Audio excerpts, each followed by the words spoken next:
For many wanderlusts, air travel isn't what it used to be.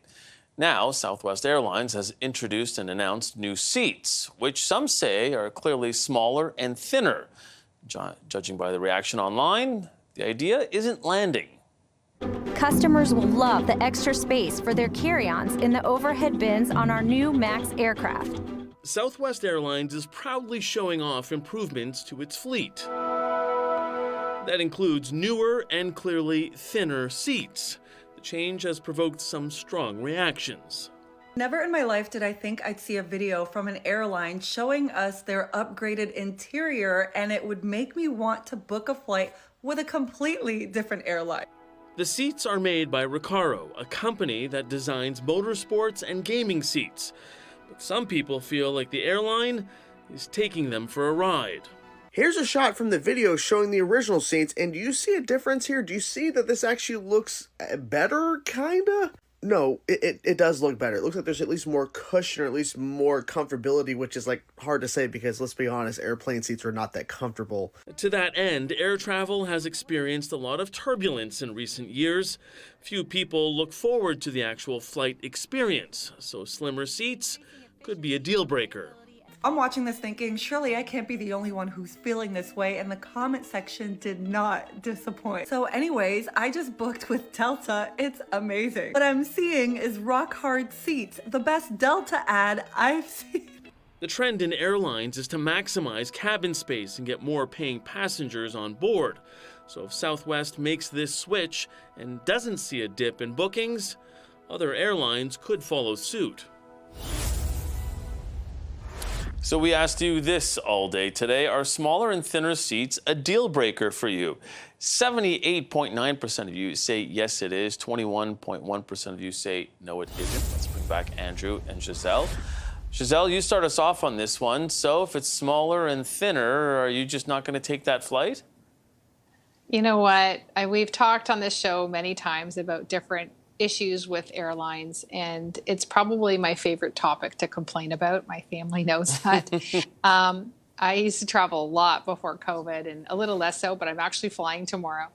And I mean, is it a deal breaker? No, you've got to get to where you've got to get to. So I'm going to have to fly the places.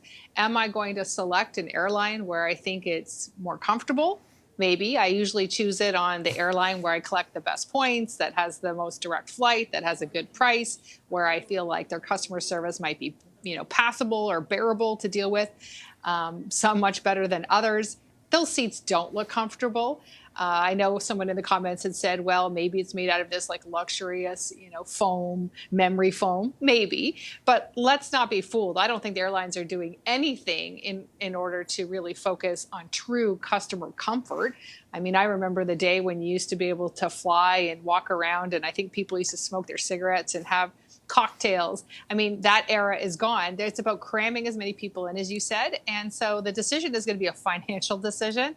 And we're probably just going to suck it up. And my favorite saying is, I think next they're just going to charge us for the oxygen. That will be the next service charge, because there are just fewer and fewer things that you can get on the airline unless you want to have the very, very pricey cost for business travel, at which point you can have an incredible experience. I just don't get to travel business class. Really? Yeah, and ever. Andrew, we were seeing in some of that video that they actually took away the in-flight entertainment screens that are on the back of a seat. Instead, now with a shelf for your device, either tablet or phone.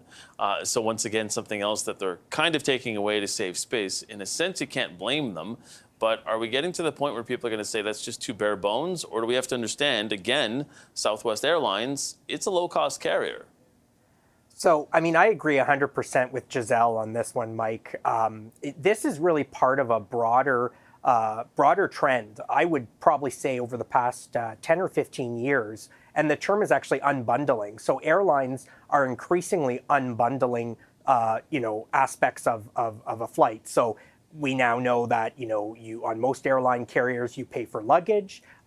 Oftentimes now you pay when you select your seat. You obviously pay for Wi-Fi. You even pay if you want to order a bottle of water. And so it's very deceiving. You know, I hadn't traveled for a few years, just in the lead up to COVID, and then obviously during COVID I didn't travel. And last year I traveled on 2 or 3 occasions, and even I was, you know, surprised, the sticker shock when, you know, going to book a flight. Oh, sounds pretty cheap, and then you've got to select your seats. That's another cost, your baggage, and it adds up. And I think what's happened is in the last 10 or 15 years, there's been a proliferation of, you know, ultra low cost airlines. And this is really their modus operandi, is unbundling. But it's also had an impact on more middle market airlines that are now increasingly unbundling the experience. And so you know, we have a passenger bill of rights in Canada. I'm generally not a fan of governments, you know, trying to dictate what private businesses charge their consumers. I think that consumers ultimately have options and can make a choice. But I think that in recent years, a number of airlines have moved this route. And so increasingly, consumers in the Canadian market don't really have an option unless they're flying business or first class, which is really, let's be honest, for, you know, higher income Canadians.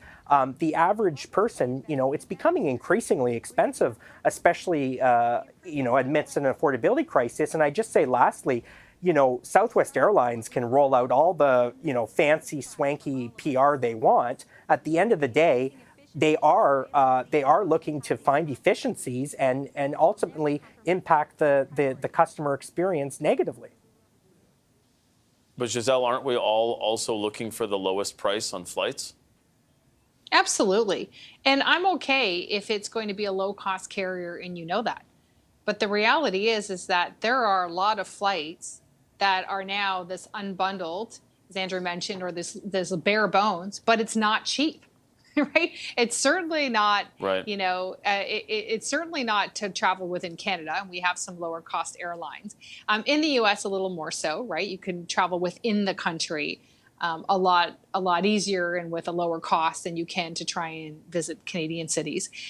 But if it's going to be bare bones, then have the price be bare bones. But we are now paying a high price for an experience that continues to decline. And I fully agree. I mean, legislation and controlling the free market is not where I usually land on issues. But in this case, right, it's not, it doesn't have to do with how they want to put their seats in. That's Southwest's decision. You know, United can do what they want. Air Canada do what they want. Porter can do what they want. We're going to choose that. But when we look at the Bill of Rights and all of the things that the airlines have done to negatively, frankly, punish customers, that's a different issue, right? So I'm just probably going to complain a little bit more about the seat, but yeah, I'll end up on it if it's going to have the best price and the most direct. But it just becomes it's not enjoyable to travel anymore. And I feel like I'm ancient, but the glory days of traveling are gone, and you just have to suck it up and get there and then start your vacation, because it doesn't feel like it's enjoyable till no matter how many of those little glasses of champagne I drink, I'm still not enjoying myself till I get off the plane. Which you're paying for, by the way. Well, it depends. Yeah, and obviously, you know, none of us traveled in that time when everybody put on a suit and tie to get on the airline, to get on the plane. Last word to you, Andrew, on this. I got about 30 seconds. Yeah, I would just say this issue has actually been front and center in the U.S. President Biden mentioned what he calls junk fees in the 2023 State of the Union address. And so from a regulatory perspective, the U.S. government will be enacting some teeth. And again, I think probably in this case, there is a role for government to play when increasingly airline carriers across the spectrum are implementing, you know, essentially these junk fees, and it is negatively impacting consumers. So I think there's a role for government to play here to even the playing field for middle class, everyday people who just want to get a flight, and an enjoyable flight at an affordable price. Yeah, and that affordable flight where you can have a little bit of comfort as well, potentially.